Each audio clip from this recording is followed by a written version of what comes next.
Good morning, everyone. We're about to bring you the latest COVID-19 UAE updates. However, if you found this podcast through an article, which so many of you are doing, please hit that subscribe button wherever you get your podcasts so you can get your Dubai news daily. Good morning, Dubai. How are you doing? Welcome back to the Lovin Dubai show, where we go through all the trending stories that everyone in Dubai is talking about. Today, we'll be talking about new marriage and divorce laws for non-Muslims introduced in Abu Dhabi. We'll also be talking about multiple food delivery drivers skidded on a slippery road on Motor City. And we have an open invite open to you all because the Lovin Dubai is hoping its first ever paddle tournament, and it's coming soon. That is so exciting. And a real life Aladdin was spotted hovering on his flying carpet around Dubai last week. And do stay tuned because we have award-winning reporter, journalist Mayowa Adegoke talking all things reporting here in the UAE, especially since she is a #1 correspondent back in Nigeria. So we're going to be talking all things top stories there. But before we get into it, Casey. Yes. Some tragic news this morning. People are just getting taller and taller.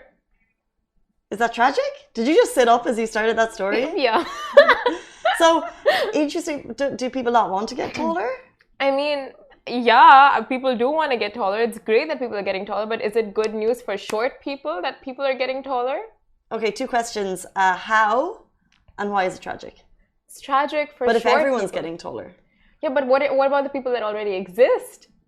You know, it's like the new generation keeps getting taller and taller. Okay, so the science is people are getting taller. Yes. Do you want me to read out the science behind it? So BBC reported. Actual fact. Actual facts, yes. So according to science, it's been revealed that our receptors, like this receptor in our brains called the MC3R, it tells the body. One. Yeah, that one. That one. You know what I'm talking about? Yeah.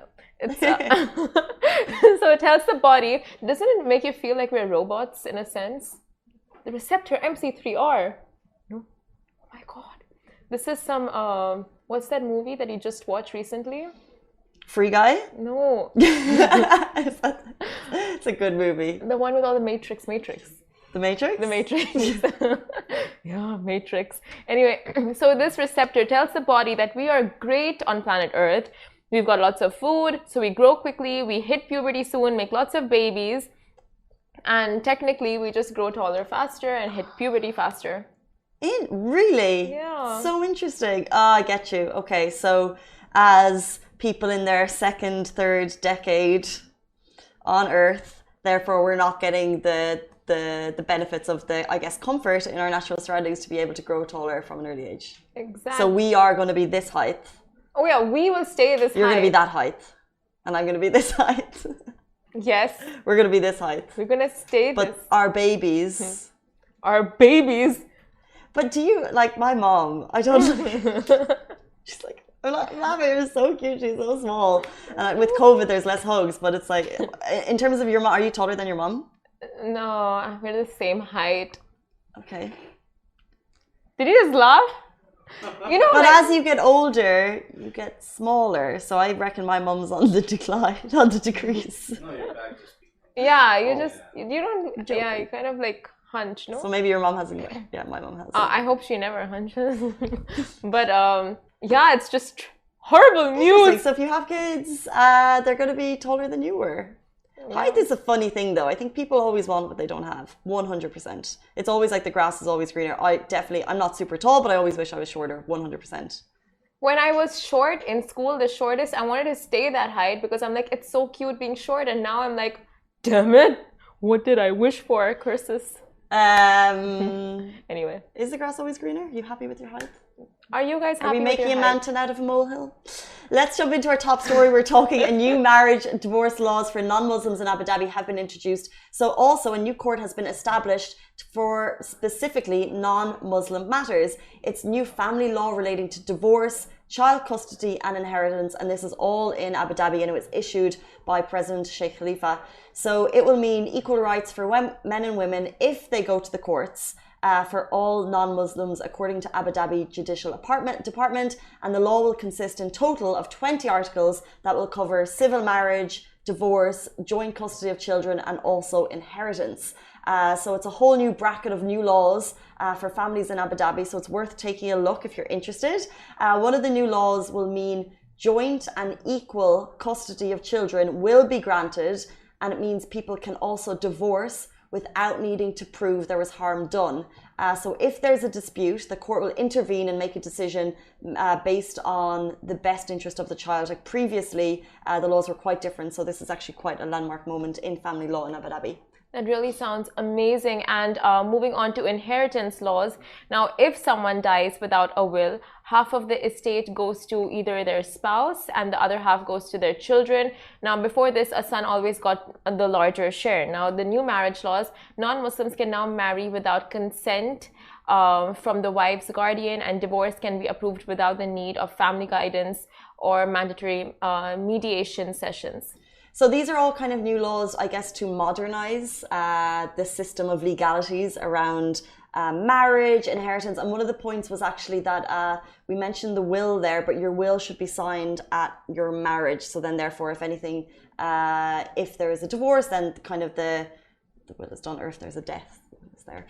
But that should be signed when you're doing your marriage certificate, which actually I didn't know either. But like I said, this is all modernizing the system and introducing new laws in line with international practices and basically making Abu Dhabi more competitive in terms of a city to move to. So we're always looking at people thinking about whether or not they'll come to the UAE, and this just makes it a slightly more attractive option for families, because if there was a question of future rights of your family, that's obviously something that's very, very important. Abu Dhabi, you're just making that more equal across the board.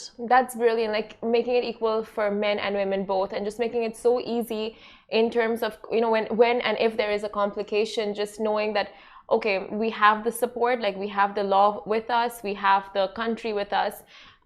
So it just makes it so easy, like overall, just living in the UAE, living in Abu Dhabi. So it's a brilliant new modernizing of the rule. 100%. But we'll move on to our next story, which is multiple food delivery drivers skidded on a slippery Motor City road. Now, on Saturday night, small bursts of sudden rains were witnessed around Dubai, and although many residents enjoyed the drizzles and the pleasant outdoor temperatures, the same couldn't be said for bike riders around the city. Now, multiple bike riders ended up skidding on a road on Dubai Motor City that got really slippery after unexpected drizzles on Saturday night. So what happened was the bypassers rushed to their aid, and reportedly none of the riders were harmed, thankfully, because from the videos it looked like it could have been a bit of a tricky situation. So it's great to hear that no one was harmed. Traffic coordinators were there. They also attempted to warn the approaching bikers to slow down ahead of the wet roads. And Amir De Leon, who's a Dubai resident, he shared these stories. He was there at the moment, and I think if you look at the videos that we shared yesterday, it's so shocking because he happened to be there videoing it happen, and then another happened, and then another, because the drivers were just not prepared for the slippery surfaces.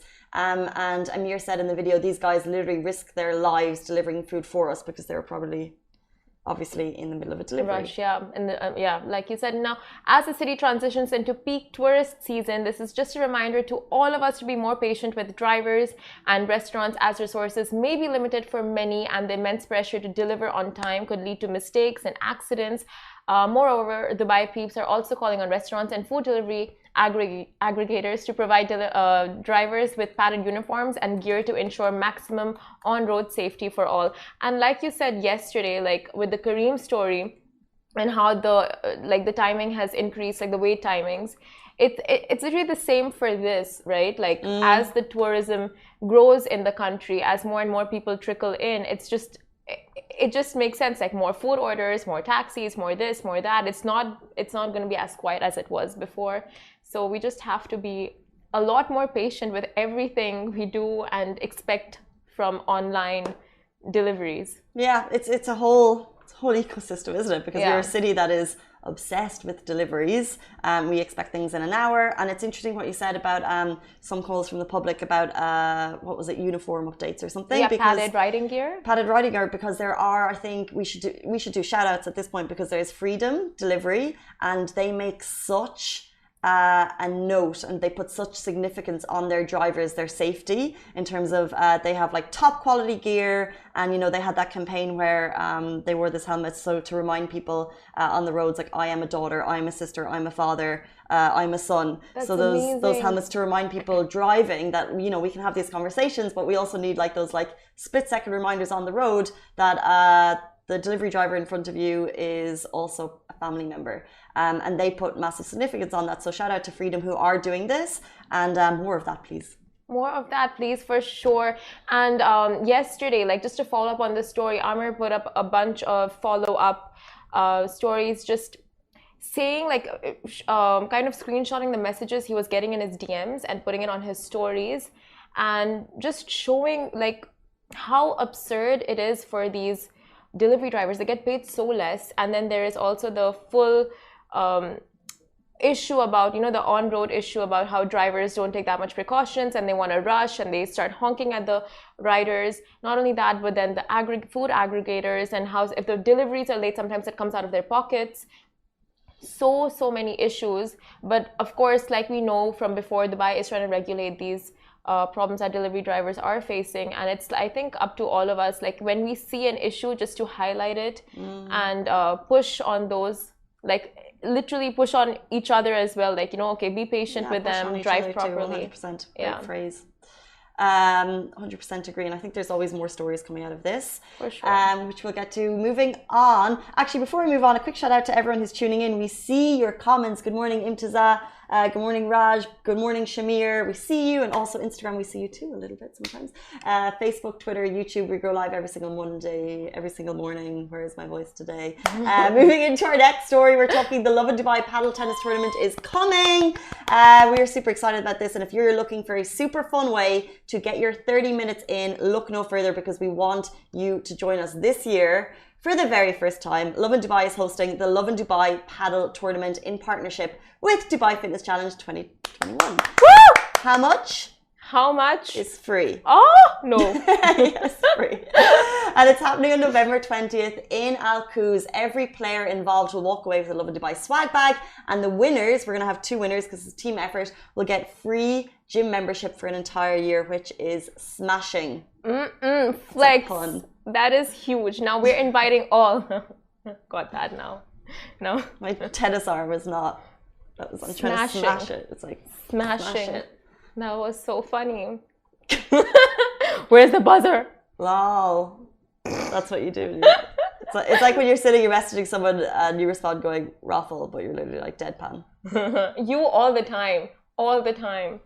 She'll say lol, ha ha ha ha, and it's like I look at her and it's like poker face. Why are you looking at my messages? Moving on. So we're all inviting we're inviting all abilities to come down and join us for a super fun Lovin Day out at Al Quoz. It really doesn't get better than this. What level you're at the most important part, I mean, like, it doesn't matter what level you're at, and yeah, just take part. And plus, it's one more way to get your 30 in for the Dubai Fitness Challenge. So get involved and get down. To get involved, simply, an article is going live this morning with all of the information. You just need to give us your name, your email address. Let us know what ability you are in paddle tennis, because some people are newbies, some people are intermediate, some people will be good. Maybe we'll have some professionals down there. Who knows? And then wait, Michael's gonna be down there, right? Yeah. Oh. Maybe. Is he good at paddle? I don't know. He looks professional. He's very sporty. If you saw our stories the last day when he was doing the push-up Dubai Fitness Challenge, sporty man. Okay, whoever's on his team is just winning. What's the prize? Oh, right, we know the prize. I want the prize. Anyway. Be on Michael's team. I'm looking for it. I've never played paddle before, but as we know, you wrote that great article as to why paddle is trending this year. And of course, the Sina Sheikh Hamdan Crown Prince of Dubai is a massive paddle player. I used to play tennis growing up, so I'm looking forward to it. Oh. But you just have to... Wait, can you win the membership, the gym membership? I don't think we can win. I'm not playing it then. I don't know. But you basically need to let us know that you're available on November 20 to join us. We're super excited about this because paddle is quite a fun sport. It's an indoor facility, so all of the aircon will provide water. Just wear like comfortable shoes, and I think it's just a great introduction to paddle for anyone interested. That really sounds exciting, like a full day out with the Lovin team. I can't wait. So you're going to play? Because the thing is, you didn't have to play. I've taken a day off that day, so I'm not really sure. She actually is off. Ali, you going to play? You going to play paddle? Maybe. Want to be on my team? Sure. I'm quite competitive, so... Oh, I'm very competitive. You're barely? He looks really? competitive. Very competitive. Me too. in everything, I'm very competitive, so you're lucky. I'm lucky. We need to. Have you played paddle before? No. I'm ready to play. Have you played squash, tennis, or similar sports? No. Basketball, no? Yeah, that's Ali, I'm going to win. I genuinely am going to win. But I played ping pong. That matters. Are you good? Yes. I love ping pong. I love it. We can practice here. We'll make a call if we want to be team members. Can I be on your team? I'm going to get eye surgery that day, so I'll be blind. So if a ball hits me, I'll take one. It's fine. Do you need someone who balls need to hit? No. Is that how it works? Then you don't need me. Jonah says, Simran, I'll be on your team. Oh my god! Can you come and be on Simran's team? Now, you just heard that she's having eye surgery, so she's actually off that day. But if you'll be on her team, Jonah... Then you are a one-man army. I will stand behind and support you. Simran will be like the net. I'll be your cheerleader. I can't be the net. Stop it. That'll be fun. A human net. Now, a lot of human things coming to life. Now, a real-life Aladdin was spotted hovering on his flying carpet around Dubai. And if you ordered a real-life Aladdin, then the heavens have delivered. And in a video doing rounds on social media, a Dubai lad can be seen levitating around various locations across Dubai on his magic flying carpet, dressed as Disney's Prince Charming Aladdin. And according to the creator, who is Rise or Die, according to his caption, the entire tour de force was very well executed Halloween stunt. And his YouTube description reads, "Fun fact, Halloween is actually one of my fave holidays of the year. So happy Halloween." So happy Halloween is for everyone. I don't know, I drank so much seawater making this. Stay tuned for behind the scenes video. It hasn't been released yet, but I'm excited to check it out because I want to know how he was levitating. Oh, facts. The video was shared one day after Halloween, and it's since got easily over 30k views on Rise or Die's channel. It's got over 500k views with us. He's dressed up in the head-to-toe Aladdin ensemble. He was shot wowing bystanders at Al Souk, Bur Dubai, and also on the water. Like, good point about how he made it. Right. It's a big how it looks question. Very professional and just like very professional. Hollywood level stunts there. But stunt, and it's like you get the souk stuff potentially. Yeah. How did he do the water one? I feel like it was one of those things, the jetpacks. Hoverboard? Yeah, hoverboard probably. Oh. I don't know how he did the souk. Was it a skateboard? It looks like no, because the whole point is okay. So I think maybe it has like one line somewhere down there that's like I don't know. I think it must be smart. We gotta call him smart down. editing, right? It's smart editing. Maybe, possibly. But the best part, like if you guys see the video beside us, or if you go onto YouTube and check it out yourselves, like there's this part where he waves to the cops as he goes by, and the cops don't stop him. The cops don't question him. They just so good. They just let it go. Like, wow. I mean, if we all encountered those kind of cops, how amazing would the world be? You know? We do. Yeah. I always have like such incredible encounters with Dubai police. They're always so like nice and friendly and charming. I agree. Yeah. Ali agrees. The most charming police I've met is in Switzerland. Italy. Oh, Italian police, I think, are known to be the most charming. Tell us why they were the most charming. Okay, so we were in Venice, and there was this one market, you know those illegal markets that people just put up, the foldable markets, and they sell all those illegal Ray-Bans and bags and shoes. So a cop car stops by, and then they get out in like full swag, put on their shades. It was like a movie scene. I really thought a movie was being shot there. And all these men pack up their stuff and make a run for their lives. It was so funny. And these cops were just walking. They weren't running, nothing. They were just walking. And these men ran for their lives. It was iconic. I think when I asked about charming, I didn't think that's where the story was going to go. Yeah. I meant more towards swag. And charming, just like... So effective. Effective. He was the most effective police force. And just like really good looking. I don't know, kids. I don't want to say more into it, but they're just like really good looking. And I was holding one Ray-Ban in my hand because I was like looking at the stuff, and he just came and he's like, "You bought that?" And I'm like, "No, not yet." I was like really scared. And then he's like, "Do you mind if I take it from you?" He takes it. He keeps it in his pocket, probably like. Why did that sound like a Russian accent? I can't do an Italian one. I don't know. It was definitely Good attempt. it definitely wasn't Arab.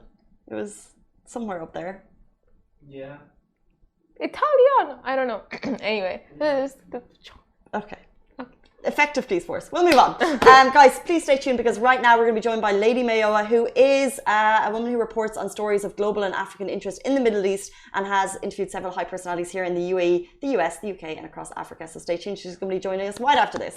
Lovin Extra is here. This is the new membership, and while absolutely nothing changes for our readers, extra members get access to premium content, exclusive competitions, and first look for tickets and access to the coolest events across the city, and Lovin merch. If you subscribe right now, a very cool Lovin Red Eco Water bottle will be delivered to your door. Back to Lovin Dubai show, we are now joined by Lady Mayowa Adegoke, an award-winning TV host, international journalist, as well as being one of the leading media personalities at MCs based here in Dubai. How are you doing?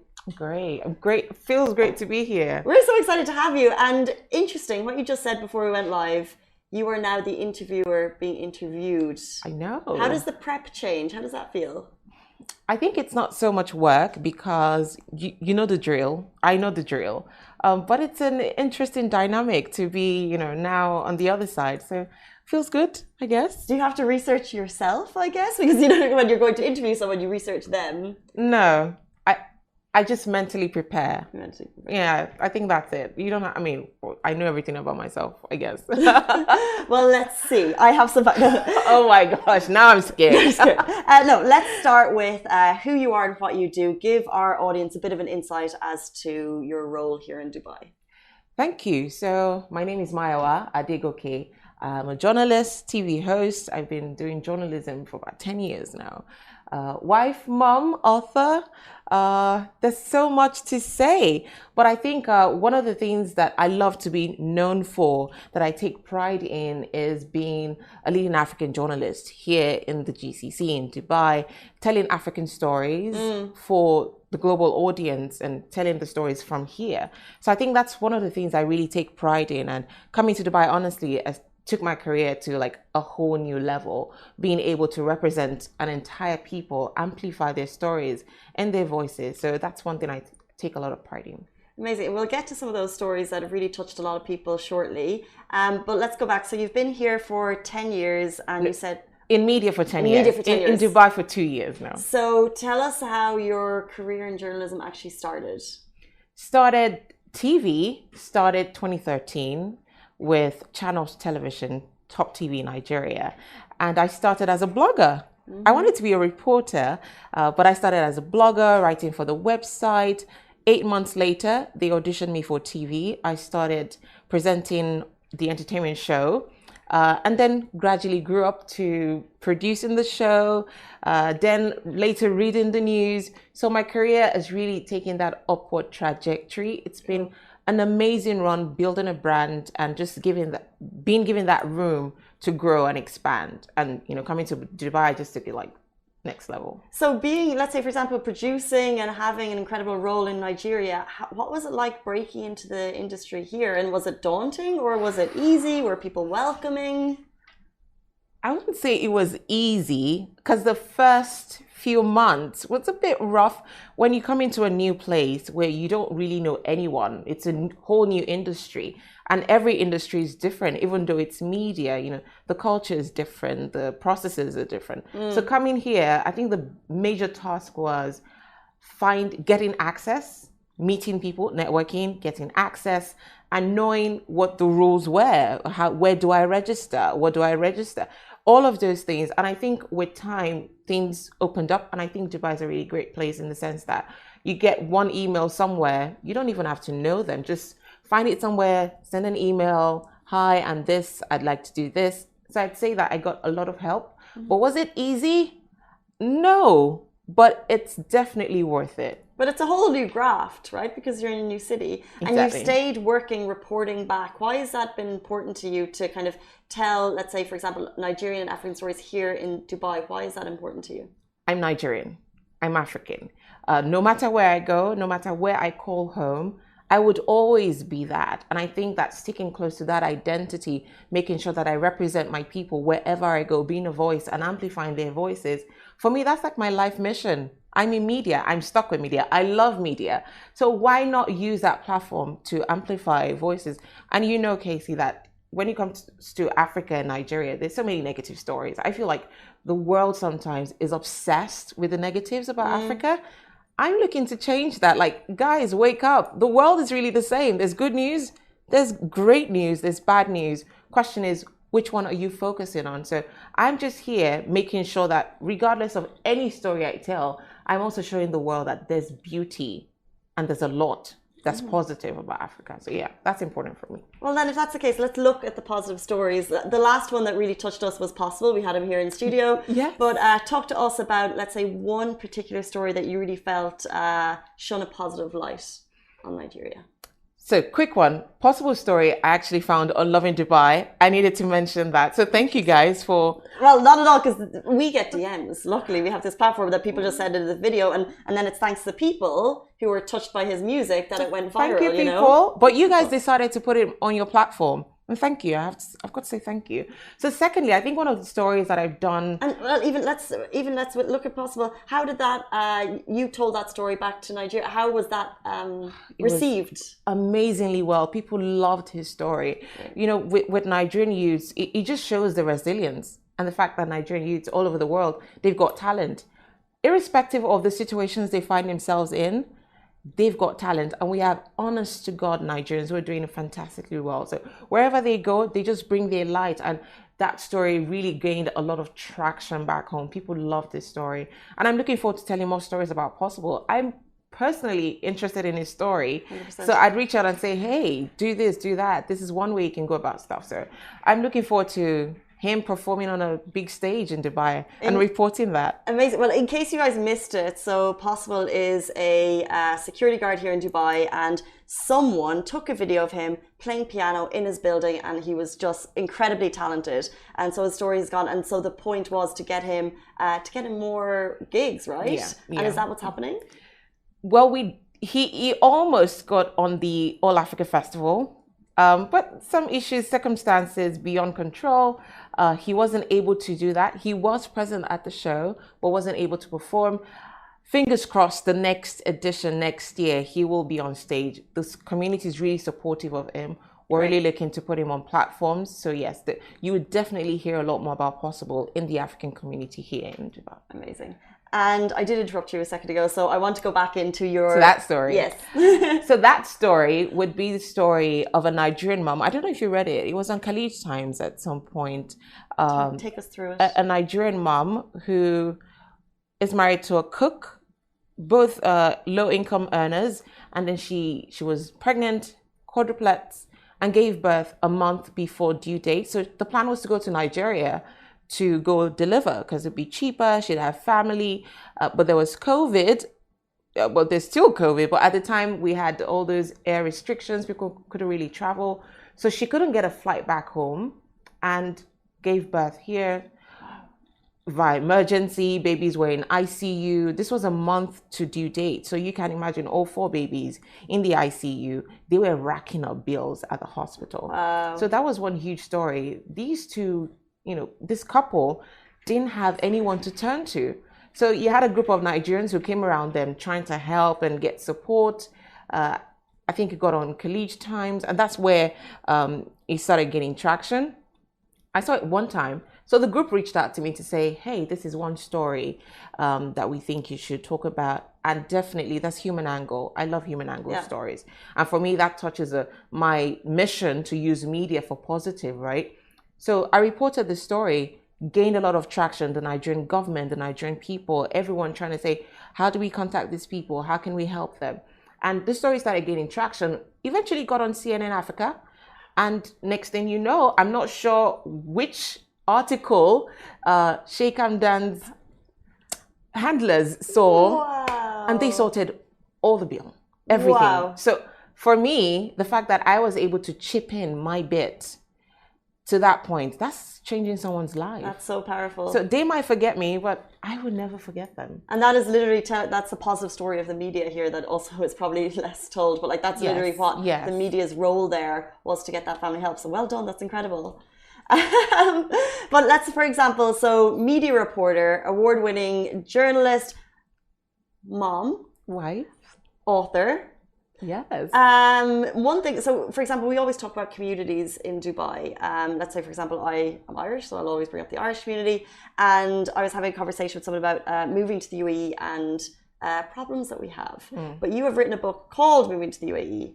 Yes, so I Very wrote recently, the book. by the way. Yes, was launched just a few months ago. So this book is a collaborative book with 21 other authors, all part of the UAE Black and African community in the UAE, and we came together to document our experiences. So this book really would be the holy grail for anyone of African descent looking to move to the UAE. And why is that important? We need to tell stories from, I'd use the word filter, not prism, because prism might just sound like a big word.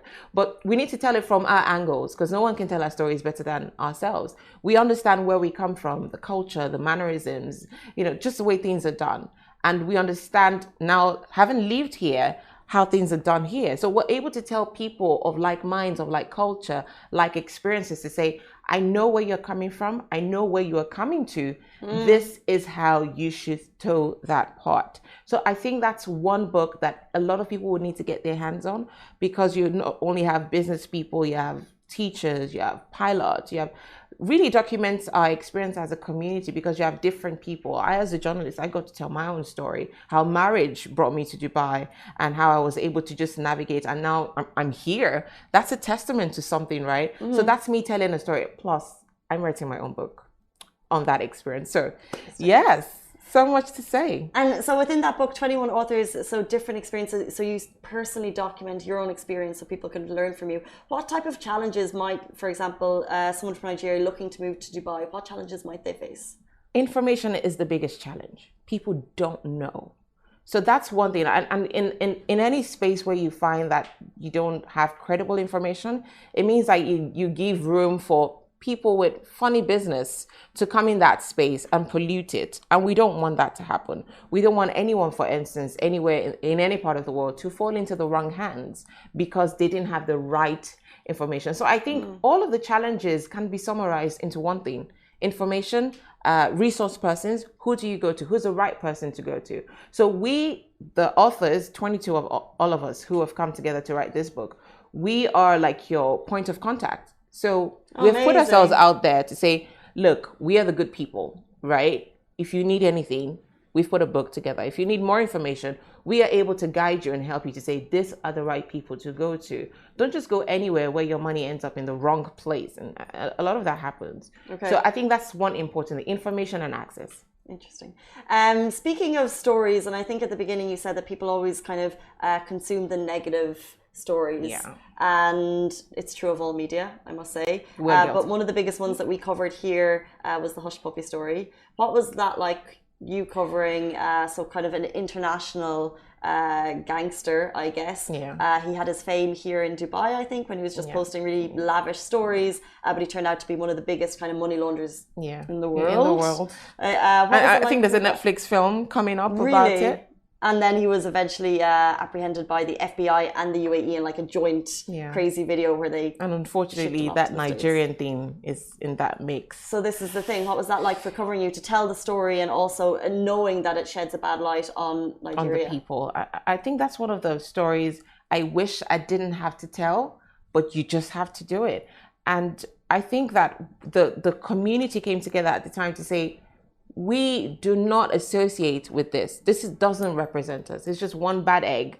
And ever since then, I've also made it a mission to tell more stories about amazing Nigerians. For instance, Chef Izu, for instance, who's a delight in Dubai. I've been able to tell his story to say, hey, he's here, he's doing amazing stuff. So for me, I have to tell Hush Puppy's story.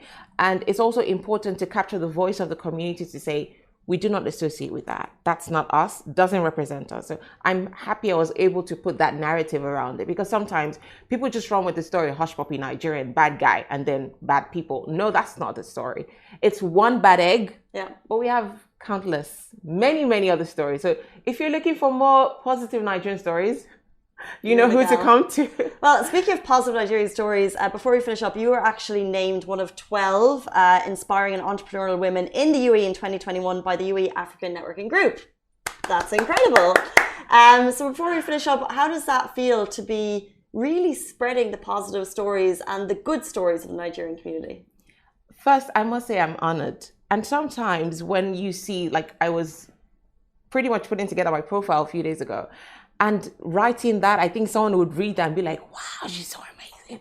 And It's impressive. It's impressive. Thank you. But I think for me, I then realized like, okay, a lot has happened because you just live your life one day at a time. You really don't see what you're doing, except at some point in the future, you look back and it's like, wow, she's amazing. But for me, I was just doing my stuff one day at a time. So for the UAE African Networking Group to come together to say, of all the people in the community, Mayowa deserves a spot in this place.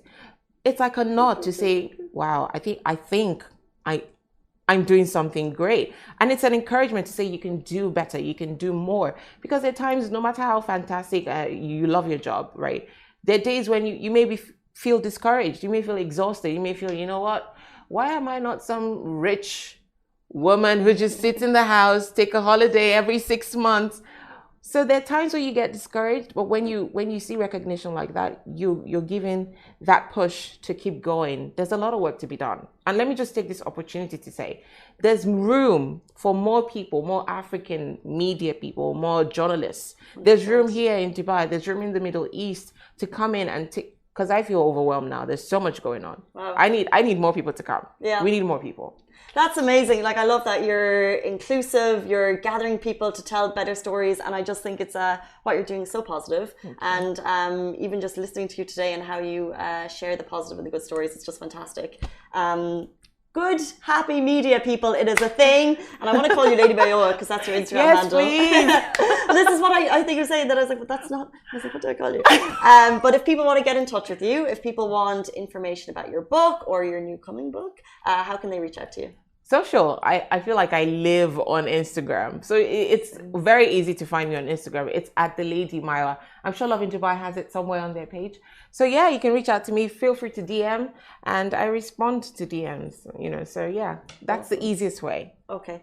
Guys, that is it for us. Thank you so much, the Lady Mayowa, for being such a positive light of inspiration here in the UAE in media. Guys, that is it for us on the Lovin Dubai show. We're back with you every single weekday morning, same time, same place. Stay safe and wash your hands. Bye-bye. Guys, that is a wrap for the Lovin Daily. We are back same time, same place every weekday morning. And of course, don't miss the Lovin show every Tuesday where I chat with Dubai personalities. Don't forget to hit that subscribe button and have a great day.